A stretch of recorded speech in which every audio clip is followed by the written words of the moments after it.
Bonjour et bienvenue dans ce Quick Start dans lequel nous allons voir comment créer notre premier test grâce à Magic Inspector. Nous allons aussi voir comment utiliser le système de variables et de secrets afin de réutiliser des valeurs au sein de vos tests. Nous allons voir aussi comment rendre vos tests réutilisables pour pouvoir les importer au sein d'autres tests, ce qui est particulièrement utile pour des flows d'authentification par exemple.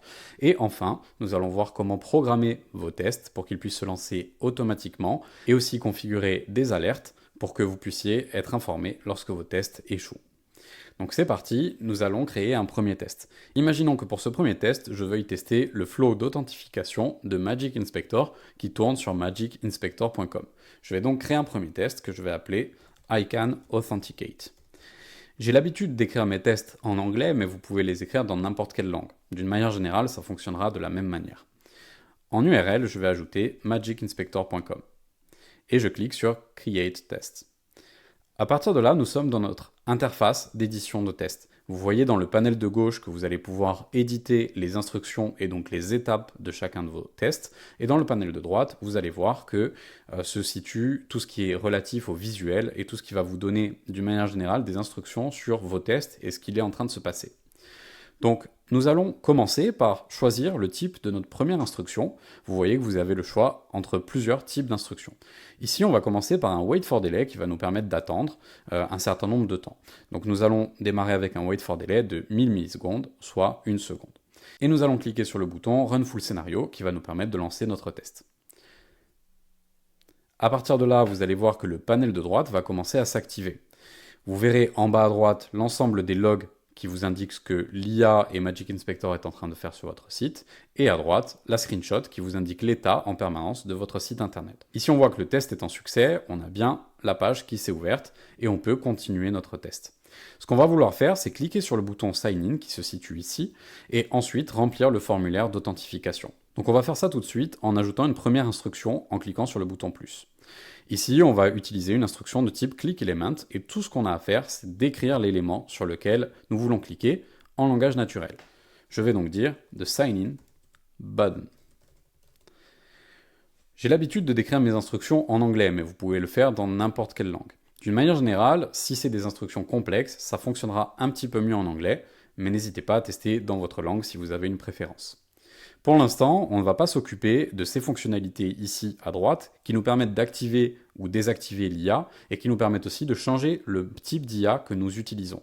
Mais nous allons voir ça dans une autre vidéo au sein de la documentation de Magic Inspector. Ici, je suis satisfait de mon instruction et donc je vais pouvoir cliquer sur le bouton Résume qui va me permettre de reprendre le test là où il s'est arrêté.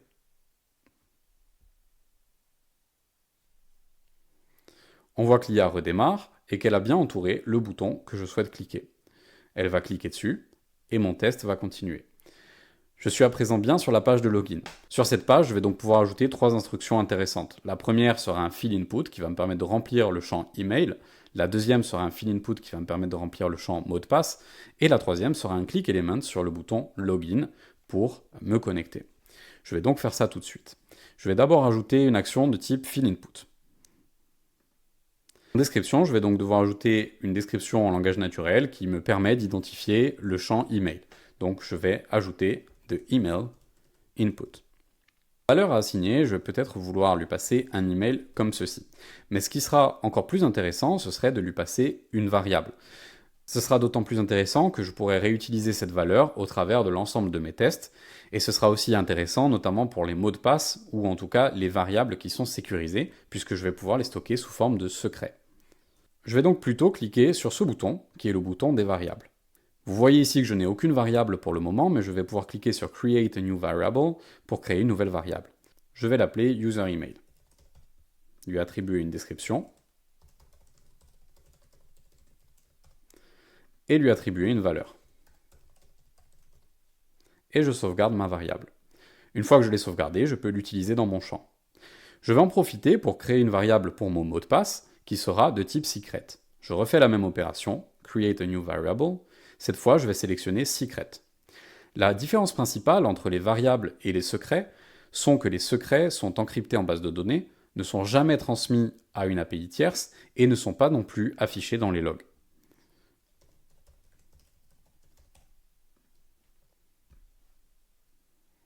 Je ne vais pas utiliser mon secret de suite puisque je vais ajouter d'abord une instruction de type fillInput pour remplir mon mot de passe. Je vais procéder de la même manière pour le mot de passe en décrivant mon champ mot de passe de manière naturelle. Et cette fois, je vais utiliser mon secret. J'ai plus qu'à cliquer sur le bouton Login et je vais ajouter une opération de type clickElement en disant the Login button. Je vais relancer mon scénario depuis le début. On voit que notre scénario s'exécute, qu'il a bien rempli tous les champs et qu'il est en train de cliquer sur le bouton Login. Et voilà, je suis enfin authentifié et on voit que je suis arrivé sur le dashboard. Ce que je peux faire pour terminer, c'est créer une insertion visuelle qui permet de valider que je suis bien arrivé sur mon dashboard. Je vais donc repasser en mode éditeur, rajouter une instruction qui cette fois sera de type AI Visual Assertion. Ça va me permettre de demander à l'IA en langage naturel que quelque chose est bien présent sur la page. Donc par exemple, je vais lui dire I am on my dashboard and I can see a list of tests. Je vais pouvoir cliquer sur Résume pour continuer mon test. Vous voyez que l'assertion visuelle est passée et que l'IA me donne également la raison pour laquelle l'assertion visuelle est validée. Ça permet notamment de vérifier qu'il n'y ait pas de faux positifs. Maintenant que je suis satisfait du test de mon flow d'authentification, j'aimerais peut-être le rendre réutilisable afin de pouvoir l'importer au début de l'ensemble de mes autres tests et ainsi tester l'application à partir d'un certain état. Ce que je vais pouvoir faire, c'est cliquer sur le bouton Make it reusable. Ce bouton va me permettre de rendre ce test réutilisable et de l'importer au sein d'autres tests. Et vous voyez notamment qu'à partir de ce moment, l'URL de début de test n'est plus modifiable puisqu'elle sera héritée de l'endroit où se trouve le test dans le test qu'il importe. Nous allons vérifier ça tout de suite. Je vais me rendre dans la liste des tests et créer un nouveau test. Je vais donc créer une action qui sera de type Import Reusable Test. Cette action va me permettre de réutiliser mon test réutilisable. Je vais pouvoir lancer mon scénario à partir de là. Et vous voyez que mon test a été importé au sein de mon nouveau test. Ici, mon flow s'exécute correctement et je vais pouvoir rajouter des instructions à la suite de mon test en repassant en mode édition. Ici, vous avez peut-être déjà noté qu'il y a parfois le bouton Résume et Run Full Scenario. La différence entre les deux boutons est que le bouton Résume va continuer le test à la dernière instruction où il s'est arrêté, soit à la dernière instruction échouée, soit à l'instruction après le dernier succès.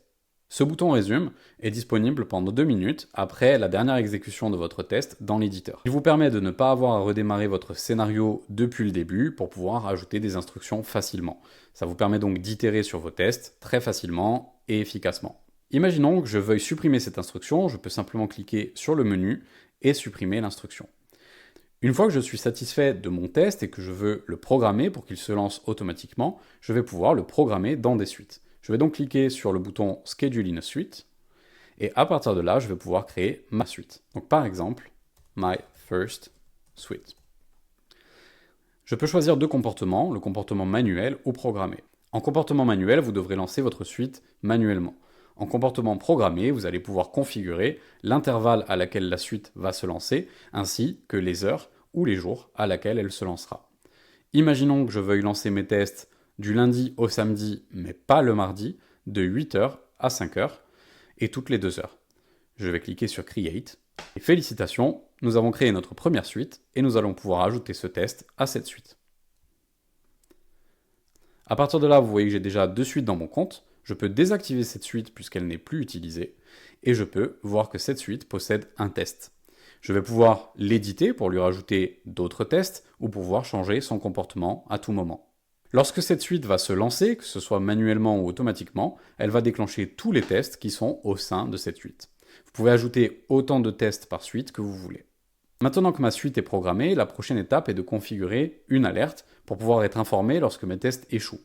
Donc allez dans Alert Settings et configurer une intégration de votre choix. Le plus simple pour commencer est de configurer une intégration par email. Je vais donc cliquer sur Ajouter et à partir de là, je vais pouvoir créer un profil par email. La raison pour laquelle vous pouvez créer plusieurs profils est que vous pourrez plus tard choisir d'attribuer un profil à une ou plusieurs suites en particulier. Tant que vous ne configurez pas ça, votre profil sera attribué par défaut à l'ensemble des suites que vous créez. Ici, je vais décrire mon profil et ajouter autant d'adresses email que je veux. Lorsque je suis satisfait, je vérifie que mon profil est bien activé et je vais le sauvegarder. Et ça y est, c'est déjà la fin de ce tutoriel. On a pu créer un test qu'on a rendu réutilisable au sein d'un autre test, ajouter des variables et des secrets, programmer notre test et enfin configurer un profil d'alerte. Dans les sections suivantes de la documentation, vous pourrez voir comment activer ou désactiver l'IA, comment choisir quel modèle utiliser en fonction du cas d'usage, et même comment choisir quelle fonction sans IA utiliser en fonction de vos cas d'usage, et bien d'autres choses. Si vous avez des questions, n'hésitez pas à nous contacter directement via le chat en bas à droite de l'application ou par email à kevin@magicinspector.com. Je vous dis à bientôt sur magicinspector.com et je vous souhaite une très bonne journée. Au revoir.